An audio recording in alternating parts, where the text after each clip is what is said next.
Tá bom, irmãos, nós vamos ver como é que Cristo vence o diabo e vence a morte.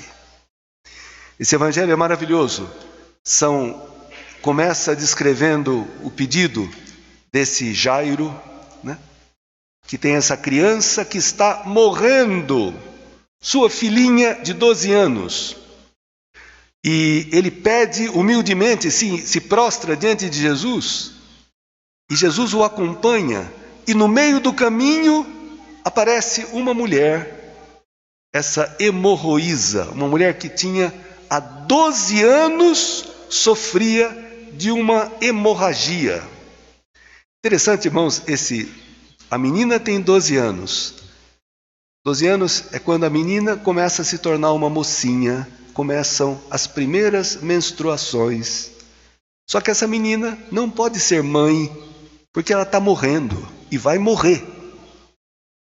E essa mulher adulta, há 12 anos, tem essa hemorragia. Não pode ser mãe também. E perder sangue, para os hebreus, a vida está no sangue.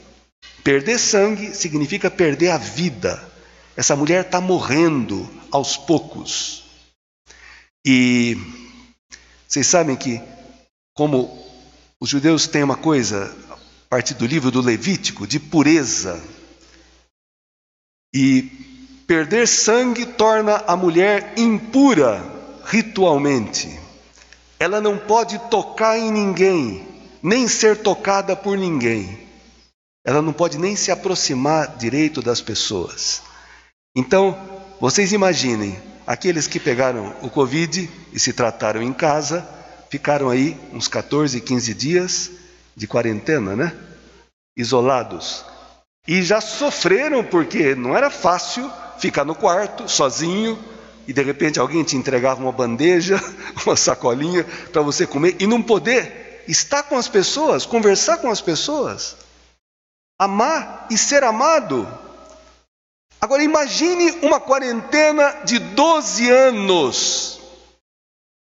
A situação dessa mulher, que não podia se aproximar das amigas, dos parentes, não podia ter relação com, não sei se tinha marido ou não, aqui não fala, não podia ser mãe. Imaginem a situação dessa mulher. Mas olha como o evangelho é maravilhoso. Cada detalhe, cada palavra aqui tem uma riqueza extraordinária de significado para a nossa vida. São duas catequeses também sobre a fé.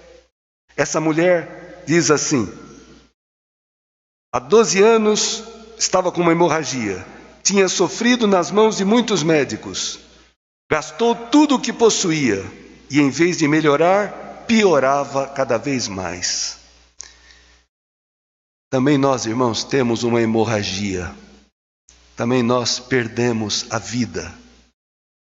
E também nós buscamos muitos médicos para tentar nos curar. Tem pessoas que procuram preencher o seu vazio e o seu medo da morte com o dinheiro, com o trabalho. Outros com o sexo, outros com a bebida, outros com a droga. Muitos médicos, muitos ídolos para tentar estancar a hemorragia que tem, a falta de sentido, a perda do sentido da vida. E piorando cada vez mais. Mas o que acontece com ela? Tendo ouvido falar de Jesus, a fé vem pelo ouvido. Ouvir falar de Jesus. Ela aproximou-se dele por detrás, no meio da multidão, e tocou na sua roupa. Porque ela pensava: se eu ao menos tocar na roupa dele, ficarei curada.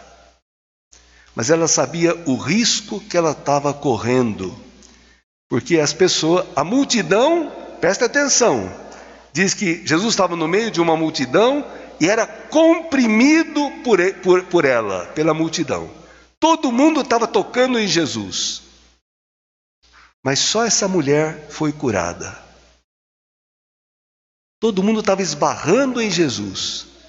mas só ela o tocou com o desejo de ser curada, arriscando de ser apedrejada se ela fosse descoberta, porque todo mundo que ela tocava, e era impossível não tocar,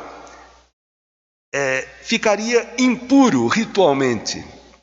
Então ela foi muito ousada, muito corajosa, porque ela também já não tinha outro recurso.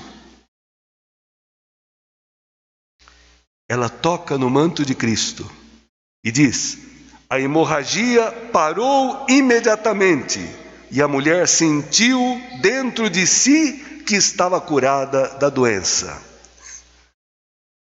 Jesus percebeu que uma força tinha saído dele e, voltando-se para a multidão, perguntou: quem me tocou? Os apóstolos deram uma risada e falaram: o senhor está ficando doido? Está todo mundo te tocando. Como é que o senhor pergunta quem me tocou? Não. A força que saiu de Cristo foi por uma pessoa que o tocou. Força em grego é dinamis. Jesus sentiu que saiu dele, que alguém o tocou com fé. Alguém o tocou querendo ser curado de alguma coisa. Por isso, irmãos, que hoje, nessa Eucaristia, a palavra sempre se cumpre. Eu não sei quem aqui está com desejo de ser curado de alguma coisa. Curado do seu egoísmo, curado do seu orgulho, curado da sua ira, da sua violência.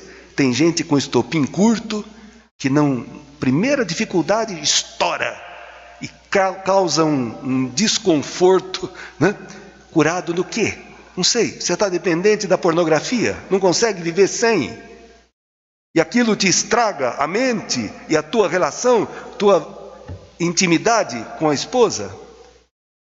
Curado do quê? Você tem um ressentimento de alguém que você não consegue perdoar. Mas você quer ser curado? Te interessa tocar a Jesus? Ou você não precisa de nada? Porque, irmãos, nós podemos, está aqui uma multidão. Não somos uma multidão, mas somos muitos. Podemos tocar a palavra, tocar a Eucaristia e não sermos curados de nada. Lamentável seria. Mas por isso que hoje é preciso que Deus me ajude a me perguntar: Senhor, eu quero te tocar. Você acredita que Cristo tem essa força? O que é essa força, irmãos, que sai de Cristo? É o Espírito Santo. É o amor. O que cura, o que estanca a nossa hemorragia é o amor de Deus, não um amor qualquer. A nossa esperança não decepciona, diz a carta aos Romanos, capítulo 5, porque o amor de Deus foi derramado nos nossos corações pelo Espírito Santo que nos foi dado. Se você toca Cristo e recebe dele o Espírito, o amor, você se sente saciado, amado. Você é capaz de perdoar a ofensa mais terrível, você perdoa, porque você está cheio de amor. Você começa a enxergar as pessoas com outros olhos. Aquela ânsia de riqueza, de bens, de seguranças, diminui, acaba. Porque você tem a verdadeira segurança, você tem Deus, você tem a vida eterna dentro de você. Aquela competição, aquela rivalidade, aquele ciúme, aquela inveja dos outros, acaba.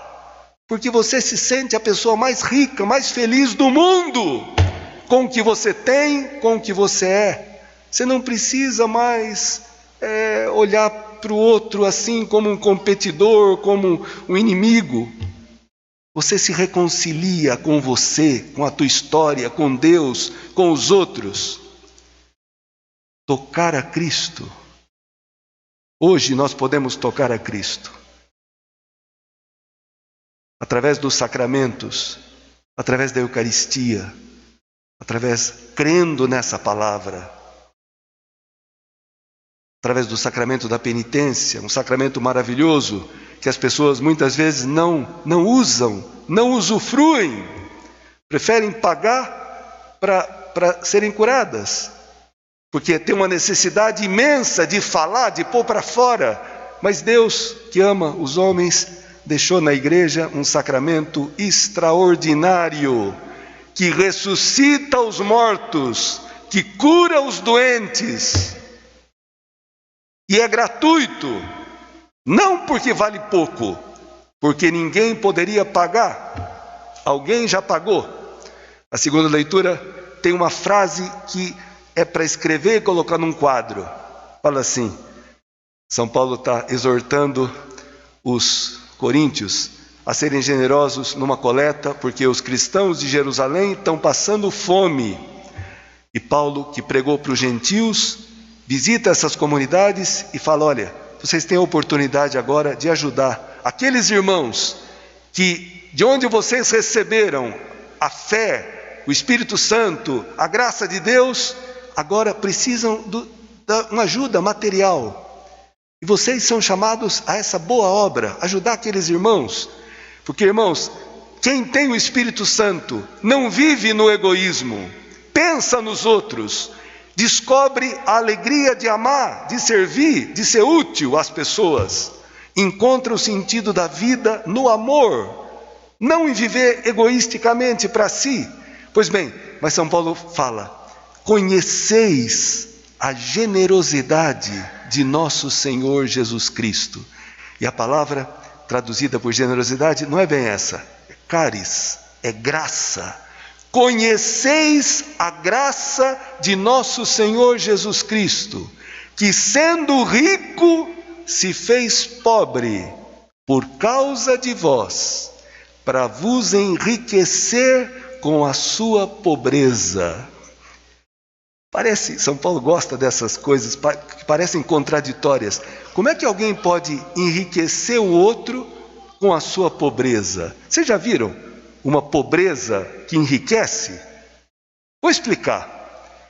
Ele, Jesus, sendo rico, sendo Deus e tendo a condição divina, imortal, onipotente, onisciente, tudo, se fez pobre, se fez carne, se fez homem, como eu, como você. Nosso corpo, irmãos, é uma máquina maravilhosa, mas é de uma fragilidade extrema. Deus se fez isso que você é, que eu sou, se fez pobre para nos enriquecer, nos tornar divinos, imortais, com a sua pobreza, com a sua humanidade. Por isso, Cristo se fez homem num presépio, filho de Maria, de José ali, e depois foi para a cruz com aquele corpo que ele pegou da Virgem Maria, aquele corpo, aquela carne mortal. E para quê? Para que a sua dinamis, o seu poder, a sua força, o seu espírito, o seu amor fosse derramado no teu coração, no meu coração, e saciasse, estancasse essa hemorragia.